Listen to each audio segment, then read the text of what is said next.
ఎలా చనిపోయారు, తర్వాత ఏం చేయాలి దాని గురించే చెప్తాను. మా నాన్న ఇక్కడ ఏ ఒక్క రూపాయి కానీ తీసుకోకుండా పనిచేసిన నిస్వార్థమైన కమ్యూనిస్ట్ నాయకుడు. ఇక్కడ ఈ గ్రామమే కాదు, ఈ రాష్ట్రమే కాదు, అఖిల భారత కిసాన్ సభ దాకా వెళ్ళాడు. ఈయన ఇక్కడికి పరిమితం కాదు, మా నాన్నకి అంతర్జాతీయంగా కూడా మద్దతు వస్తుంది.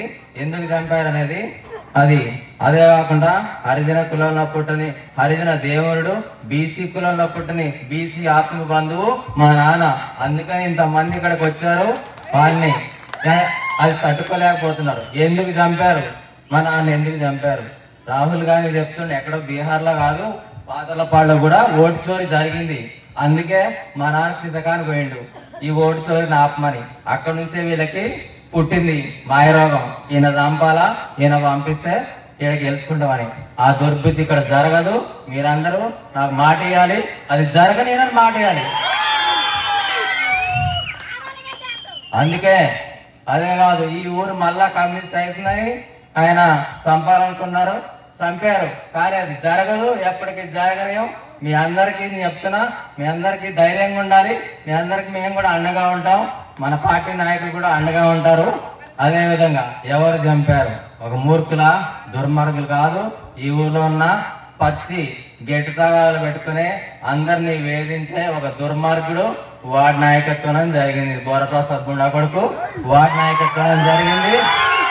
అదే కాదు, వాడెవడు ఇంకోడు దళిత కేసులో నుంచి తప్పించుకోవడానికి కాంగ్రెస్ పార్టీలో పేర్చి మళ్ళా బీఆర్ఎస్ పార్టీలో పోయి మళ్ళా కాంగ్రెస్ లోకి వచ్చిన వాడిని ఎట్టరానిచ్చారు. అసలు ఈ కాంగ్రెస్ లో సిగ్గుంటే ఎట్టరానిచ్చారు కాంగ్రెస్ లోకి.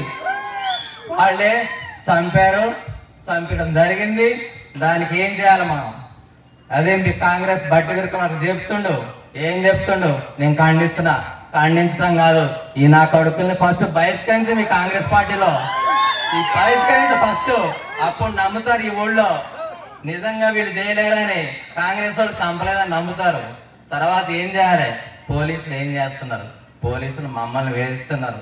10 సార్లు వస్తున్నారు, మా ఇంటికి వస్తున్నారు, మా బావగారి దగ్గరికి వస్తున్నారు, మా చుట్టాల దగ్గరికి వస్తున్నారు, అందరి దగ్గరికి వచ్చి మమ్మల్ని వేధిస్తున్నారు. మీరు అనుకుంటున్నారు అధికారంలో ఉన్నారు కాబట్టి ఈ కేసు మాఫీ చేస్తని. మాఫీ కాదు, కానియొద్దు.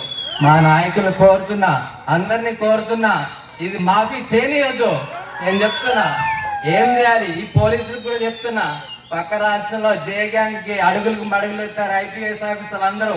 వాళ్ళు ఇప్పుడు అరెస్ట్ అయ్యి జైల్లో ఉన్నారు. ఇక్కడ కూడా వాళ్ళ మీద కేసులు పెట్టాలా, సరిగ్గా విచారం చేయట్లేదని కేసులు పెట్టాలా పోలీసుల మీదకి.